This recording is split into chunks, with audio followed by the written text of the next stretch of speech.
प्लेटो के दार्शनिक शासक का सिद्धांत को। जब हमने प्लेटो के बारे में अध्ययन किया था अपने फर्स्ट लेक्चर में, तो उसमें मैंने आपको बताया था कि प्लेटो की प्रसिद्ध पुस्तक का नाम है रिपब्लिक, और रिपब्लिक का उद्देश्य था एक आदर्श राज्य की प्राप्ति करना।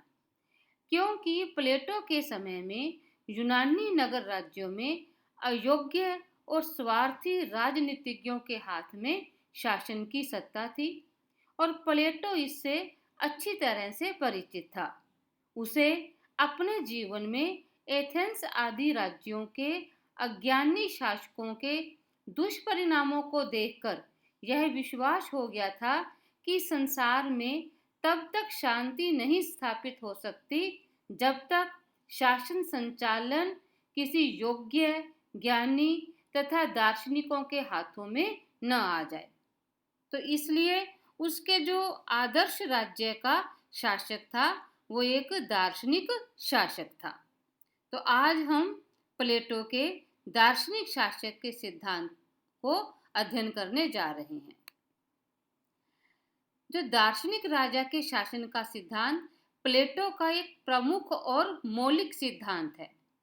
हम चाहे प्लेटो के न्याय सिद्धांत का अध्ययन करें या फिर प्लेटो के शिक्षा सिद्धांत या प्लेटो के साम्यवाद का सिद्धांत, प्लेटो के प्रत्येक सिद्धांत का जो अंतिम उद्देश्य था वो था एक आदर्श राज्य की प्राप्ति, और इस आदर्श राज्य को प्राप्त करने के लिए वो एक दार्शनिक शासक पैदा करना चाहता था। वो एक दार्शनिक शासक बनाना चाहता था, क्योंकि प्लेटो ने एथेंस की राजनीतिक दुर्दशा को देखा था, और एथेंस की राजनीतिक दुर्दशा देखकर एक शक्तिशाली शासन की आवश्यकता महसूस की ताकि स्वार्थी तत्वों का अंत किया जा सके।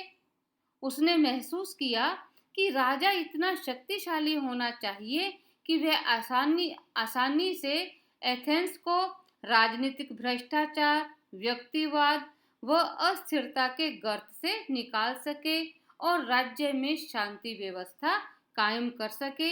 इसलिए उसने अपने आदर्श राज्य की संकल्पना के न्याय को लागू करने के लिए दार्शनिक शासक का सिद्धांत पेश किया है, जो उसकी एक प्रमुख एवं मौलिक देन है। देखिए, प्लेटो ने एक जगह कहा था कि जब तक दार्शनिक राजा नहीं होते अथवा इस संसार के राजाओं में दार्शनिकता नहीं आ जाती और राजनीतिक महानता तथा बुद्धिमत्ता एक ही व्यक्ति में नहीं मिलती और वे साधारण मनुष्य जो इनमें से केवल एक गुण प्राप्त करने की चेष्टा करते हैं उन्हें अलग करने के लिए विवश नहीं कर देते, तब तक नगर राज्य बुराइयों से मुक्त नहीं हो सकते। तो इस कोटेशन से क्या अभिप्राय है कि जब तक किसी नगर राज्य का राजा एक दार्शनिक राजा नहीं होता तब तक हम उस नगर राज्य को बुराइयों से मुक्त नहीं कर सकते। अब ये बुराइयां कौन सी थी? ये मुख्य बुराई थी भ्रष्टाचार की, क्योंकि प्लेटो के समय में भ्रष्टाचार अपने चरम पर था। वहां अयोग्य व्यक्तियों के हाथ में शासन था। अब क्योंकि अयोग्य व्यक्तियों के हाथ में शासन था तो शासन सत्ता पूर्णतः भ्रष्ट हो चुकी थी, जिसका प्लेटो अंत करना चाहता था। और अंत करने के लिए वो किसकी कल्पना करता है? वो एक दार्शनिक शासक की कल्पना करता है। प्लेटो का जब हम न्याय सिद्धांत का अध्ययन कर रहे थे तो न्याय सिद्धांत में प्लेटो ने अपने राज्य को 3 वर्गों में बांटा था, और ये 3 वर्ग थे उत्पादक वर्ग, सैनिक वर्ग और शासक वर्ग। और जो शासक वर्ग है उसका प्रतिनिधित्व कौन कर रहा था? दार्शनिक शासक। तो कह सकते हैं कि तीनों वर्गों में दार्शनिक शासन को सर्वोच्च स्थान प्राप्त था, क्योंकि वही राज्य के लोगों को एकता के सूत्र में बांधे रख सकता था। प्लेटो का मानना था कि जो दार्शनिक शासक है उसमें सुंदर आत्मा के सभी गुण हैं, वह मृत्यु से नहीं डरता, उसे न्याय, सौंदर्य, संयम तथा परम संत के विचार तथा मानवीय जीवन के अंतिम प्रयोजन का ज्ञान शिक्षा पद्धति द्वारा होता है। अर्थात प्लेटो का जो दार्शनिक शासक है वो सर्वोच्च है, वो ज्ञानी है और उसकी किसी अन्य वर्ग से तुलना नहीं की जा सकती। रिपब्लिक में प्लेटो ने जिस आदर्श राज्य का निर्माण किया है वो आदर्श राज्य दार्शनिक शासक द्वारा ही निर्मित होगा। उसने अपने राज्य में सर्वाधिक महत्व दार्शनिक राजा को ही दिया है। उसका मानना था कि राज्य की आत्मा के जो विवेक गुण है उससे राज्य को संचालित किया जा सकता है। प्लेटो का जो दार्शनिक राजा है वो ज्ञान का उपासक ही नहीं अपितु ज्ञान और विद्वता का अपूर्व भंडार है। वह सत्य का अन्वेषक, ज्ञान का प्रेमी, शांति का पुजारी, न्यायी, साहसी और संयमी होता है और उसकी बुद्धि तीव्र होती है। प्लेटो तो यहाँ तक मानता है कि वो एक विवेकशील है। दार्शनिक का शासन विवेक का शासन है और दार्शनिक शासक द्वारा दिया गया आदेश कहीं से भी गलत नहीं हो सकता, उसकी आलोचना हम नहीं कर सकते। अब प्रश्न आता है कि जो प्लेटो जिस दार्शनिक राजा की कल्पना कर रहा है उस दार्शनिक राजा का निर्माण कैसे होगा? कैसे कोई एक व्यक्ति अपने राज्य का दार्शनिक राजा बन सकता है? तो इसके बारे में मैं आपको बताना चाहूंगी कि प्लेटो ने दार्शनिक शासक के निर्माण में किस सिद्धांत को महत्व दिया है? वो है उसका शिक्षा का सिद्धांत। अर्थात प्लेटो अपनी शिक्षा पद्धति द्वारा दार्शनिक शासक का निर्माण करता है। मैंने आपको प्लेटो के शिक्षा सिद्धांत में बताया था कि प्लेटो की जो शिक्षा है वो दो वर्गों में विभाजित है, प्राथमिक शिक्षा और उच्च शिक्षा। जो प्राथमिक शिक्षा है वो 20 वर्ष तक की शिक्षा है जिसमें प्लेटो व्यायाम और संगीत के द्वारा उसके शरीर और मन का विकास करता है।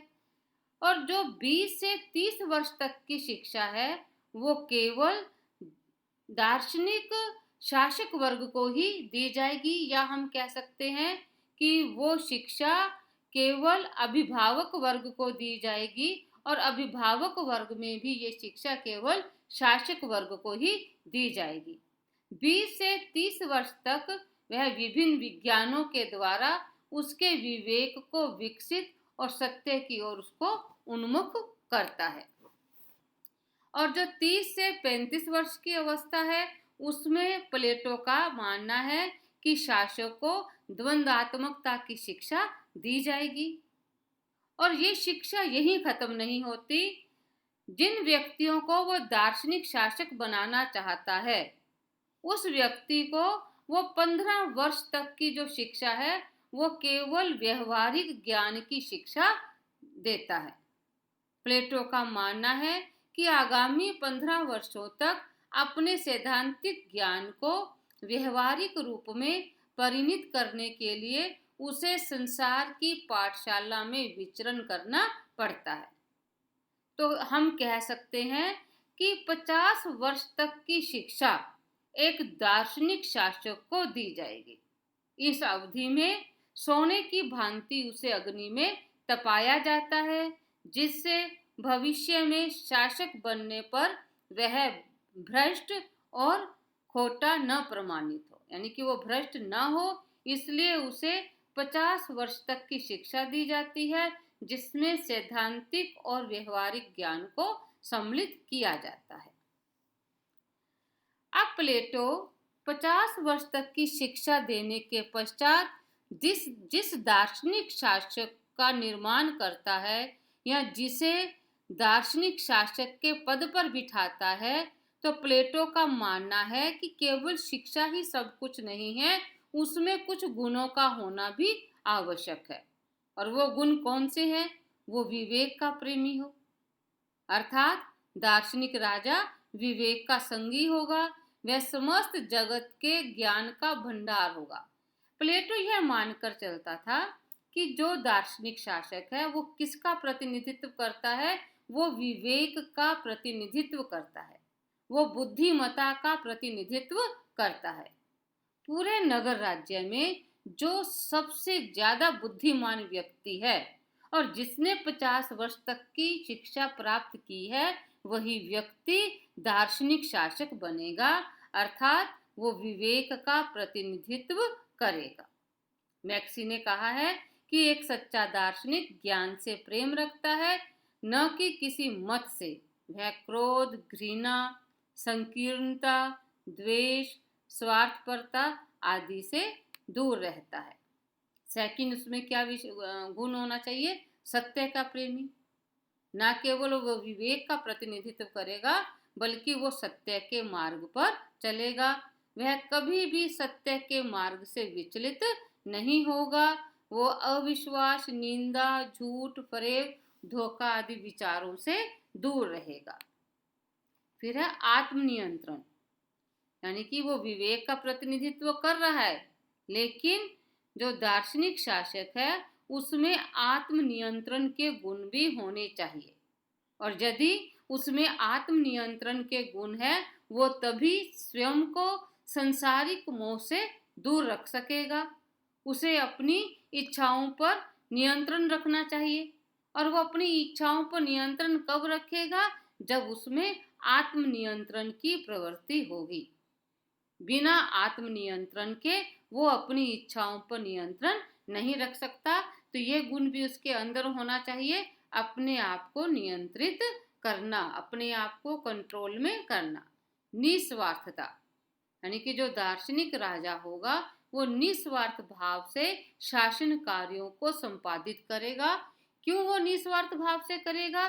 क्योंकि ना तो उसका अपना परिवार होगा, ना उसके पास अपनी कोई निजी संपत्ति होगी। ये मैंने आपको साम्यवाद के सिद्धांत में विस्तार से बताया था कि वो दार्शनिक शासक को परिवार और निजी संपत्ति से के मोह से वंचित करता है। क्योंकि उसके पास परिवार और निजी संपत्ति नहीं होगी, तो वह निस्वार्थ भाव से सर्व कल्याण के कार्य में लगा रहेगा। सज्जनता और सामाजिकता, देखिए प्लेटो ये मानकर चलता है कि जो दार्शनिक शासक है उसमें श्रेष्ठ आत्मा के सभी गुण विद्यमान है। वह सत्यम, शिवम और सुंदरम का स्वरूप होगा।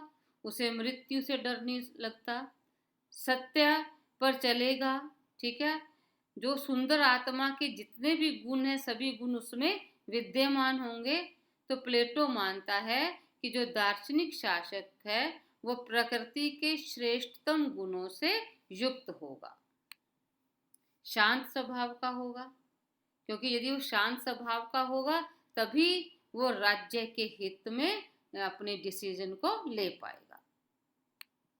न्याय का प्रेमी, अब हम ये मानकर चलते हैं कि जो व्यक्ति सर्वोच्च है, जो व्यक्ति विवेक का प्रतिनिधित्व कर रहा है, विवेकशील प्राणी है, तो वो व्यक्ति न्याय पर भी चलेगा। दार्शनिक राजा न्याय का प्रेमी होगा। वह यह ध्यान में रखेगा कि राज्य के दो अन्य वर्ग हैं, सैनिक और उत्पादक वर्ग, और वो देखेगा कि समाज के प्रत्येक वर्ग के लोग अपने कार्यों को सही तरीके से कर रहे हैं या नहीं। तो ये सभी गुण दार्शनिक राजा में विद्यमान रहने चाहिए, ऐसा प्लेटो का मानना था। केवल गुण नहीं, वो दार्शनिक शासक के कर्तव्य भी बताता है। देखिए, पहला कर्तव्य क्या है?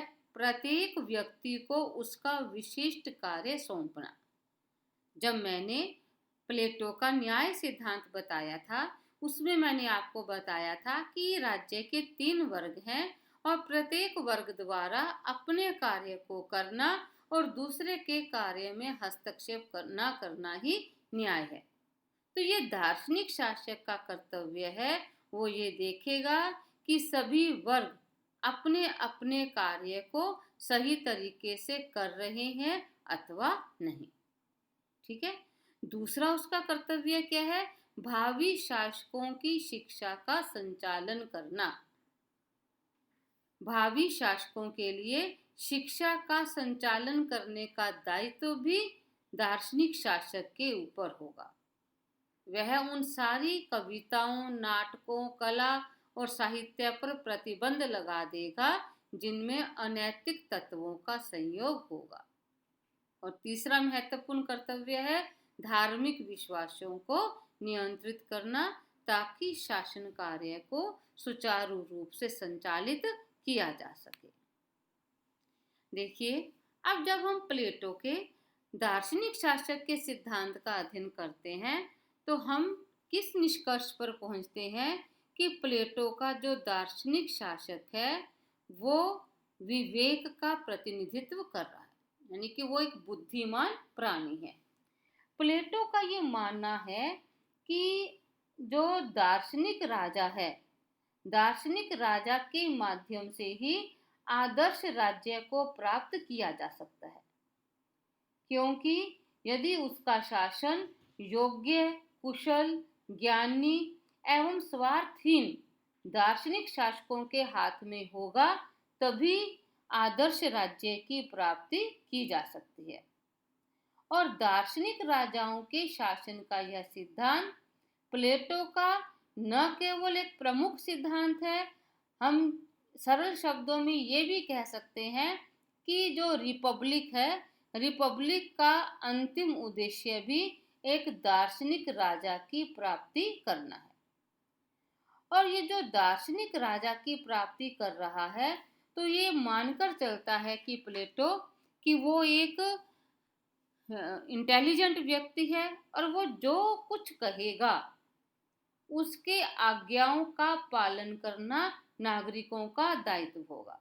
यानी कि प्लेटो यहाँ तक कल्पना कर लेता है कि नागरिक अपने दार्शनिक शासक के द्वारा दिए गए आदेशों की अवहेलना नहीं कर सकते, क्योंकि उनके राजा ने जो आदेश दे दिया है वो सही है और उसकी पालना करना अनिवार्य है, तभी राज्य का हित है। अब राज्य, उसका जो दार्शनिक शासक है वो क्या हो गया? कानून से भी ऊपर है। हम ये भी कह सकते हैं कि वो राज्य से भी ऊपर है। तो एक तरह से जो प्लेटो है वो निरंकुश राज्य का प्रतिनिधित्व करता है, लेकिन फिर भी कुछ सीमाएं हैं। जो दार्शनिक राजा है सर्वशक्तिमान होते हुए भी उसके ऊपर कई प्रतिबंध हैं। यद्यपि वो जनता के द्वारा नहीं चुना जाता और न ही वो जनता के प्रति उत्तरदायी है। वह लोकमत, रीति रिवाज और कानून के बंधन से पूर्णतया मुक्त है। ठीक है। और उसने जो भी आदेश दिया है उन आदेशों की पालना कानून के समान ही होगी। तो ऐसे दार्शनिक शासक को कानून की जंजीरों में बांधना, उसके हाथों को कानून के नियमों से बांधना होगा। तो प्लेटो ने दार्शनिक राजा को कानून और राज्य से ऊपर रखा है, लेकिन फिर भी उसके ऊपर कुछ प्रतिबंध हैं। वो प्रतिबंध क्या है उसको हम कुछ बिंदुओं के माध्यम से मैं आपको समझाने का प्रयत्न करूंगी। पहला क्या है? शिक्षा पद्धति बनाए रखना। यानी कि प्लेटो का जो शिक्षा सिद्धांत है जिसमें वो प्राथमिक और उच्च शिक्षा की व्यवस्था करता है, तो शिक्षा पद्धति को बनाए रखने का दायित्व आवश्यक रूप से दार्शनिक राजा के ऊपर होगा। इसमें वो कोई परिवर्तन नहीं कर सकता। फिर है न्याय प्रशासन कायम रखना। अब प्लेटो एक दार्शनिक को शासक पद पर क्यों बिठाना चाहता है? ताकि न्याय की प्राप्ति हो सके। तो ये एक तरह से उसको, उसकी शक्तियों को सीमित करता है कि वो बिल्कुल मनमानी नहीं कर सकता। वह उन्हीं कार्यों को करेगा जिससे न्याय के सिद्धांत की पालना हो सके। प्लेटो चाहता है कि जो दार्शनिक राजा है वो ये ध्यान रखेगा कि प्रत्येक वर्ग अपने अपने कार्यों को कर रहा है अथवा नहीं। फिर एक और है, राज्य की सीमा में वृद्धि या कमी को रोकना। प्लेटो का मानना था कि यदि राज्य की सीमाएं ज़्यादा है बड़ी तो भी राज्य सुरक्षित नहीं है, यदि कम है तो भी सुरक्षित नहीं है। तो राज्य की एकता को कायम रखने के लिए उसे राज्य की सीमा को न तो अधिक बढ़ाना चाहिए और न ही अधिक कम करना चाहिए। इसके अतिरिक्त राज्य में धन और निर्धनता का प्रवेश रोकने का दायित्व भी किसके ऊपर है? वो दार्शनिक शासक के ऊपर है। दार्शनिक शासक को यह देखते रहना पड़ेगा कि राज्य में निर्धनता अथवा धन का प्रवेश न हो सके, क्योंकि धन से विलासिता बढ़ेगी और गरीबी से कुकृत्य। तो इस प्रकार प्लेटो का दार्शनिक शासक निरंकुश नहीं है, मर्यादित है, उसके ऊपर कुछ दायित्व है और वो उन दायित्व का पालन आवश्यक रूप से करेगा। अब प्लेटो के जो दार्शनिक राजा का सिद्धांत है उसकी आलोचना स्वाभाविक है, क्योंकि दार्शनिक शासक का सिद्धांत हम कह सकते हैं एक कल्पना पर आधारित है, क्योंकि वो दार्शनिक शासक को संपत्ति से वंचित कर देता है, दार्शनिक शासक को परिवार से वंचित कर देता है और दार्शनिक शासक की शिक्षा 50 वर्ष तक चलती रहती है। तो इतनी कठिन शर्तों पर किसी व्यक्ति को दार्शनिक शासक बनाना मुश्किल है। इसके अतिरिक्त यदि कोई दार्शनिक शासक है तो उसे वह असीमित शक्तियां प्रदान कर देता है और एक तरह से प्लेटो निरंकुश शासन का समर्थन करता है। तो उसकी आलोचना के कुछ एक बिंदु ऐसे हैं, जैसे निरंकुश शासन का मार्ग प्रशस्त करना। ये मैं आपको बता चुकी हूँ कि जो प्लेटो है वो दार्शनिक शासक को असीमित शक्तियाँ प्रदान करता है और निरंकुशता का मार्ग प्रशस्त करता है। नंबर 2 पर नागरिकों की स्वतंत्रता और स्वविवेक का अंत कर देता है। ये भी मैंने अभी आपको समझाया था कि प्लेटो अपने दार्शनिक शासक को असीमित शक्तियां सौंपकर नागरिकों की स्वतंत्रता और स्वविवेक के अधिकार को एक तरह से समाप्त कर देता है। वो नागरिकों को राज्य की मशीन के कलपुर्जे बनाकर रख देता है। ठीक है, मानव की स्थिति एक तरह से जड़ या पशु समान हो जाती है।